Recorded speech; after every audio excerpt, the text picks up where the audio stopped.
Hola amor, feliz día de San Valentín. ¿Qué pasa?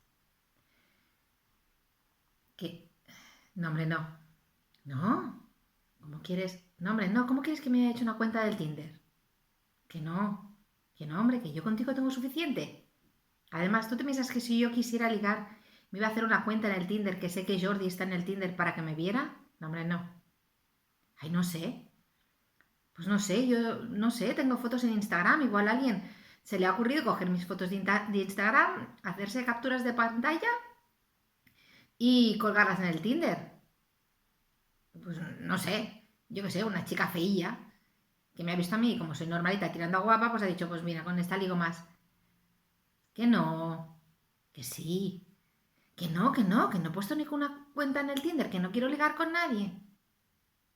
No sé, pues mira, igual es alguien que nos conoce, yo qué sé, tu ex, que está deseando que cortes conmigo para que vuelvas con ella. Vale, va, que sí, que no me meto con ella, perdona. Que, oye, que no he sido yo, venga. Escúchame, que yo te llamaba para decirte cosas bonitas, que te quiero. Venga, amor, que te vaya muy bien en el congreso. Te quiero. Un besito. Feliz día de San Valentín. Adeu.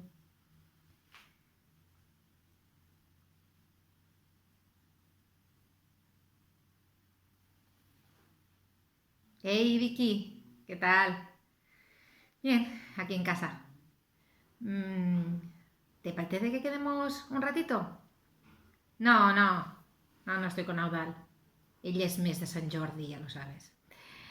Escuchame una cosa, ¿quedamos y te enseño las fotos del tío de Tinder con el que he quedado esta noche? Venga, nos vemos ahora. Un besito. Espera un momento, que se ha acabado el cuento.